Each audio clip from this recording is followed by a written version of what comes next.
frappé la jeune femme et s'est acharné sur elle. Comment une attaque aussi violente a-t-elle pu se produire? C'est la question soulevée par le documentaire Blackfish, sorti au cinéma et diffusé par CNN.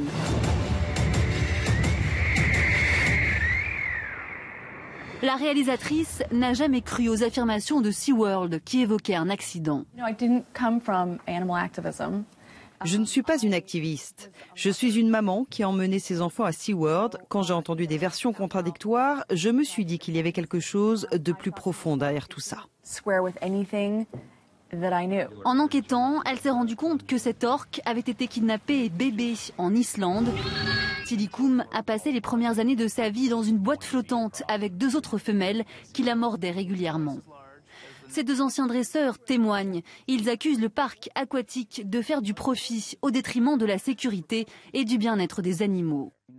On sait qu'à l'état sauvage, ils vivent dans des structures familiales très fortes. Les arracher de cet environnement pour servir de divertissement humain, c'est dépassé. La captivité, sans aucun doute, augmente le niveau de stress des animaux et crée chez eux une frustration qui conduit à l'attaque. SeaWorld continue de faire travailler Tilikum, qui au total a déjà tué 3 personnes. De plus en plus d'Américains se mobilisent pour exiger qu'on lui rende sa liberté.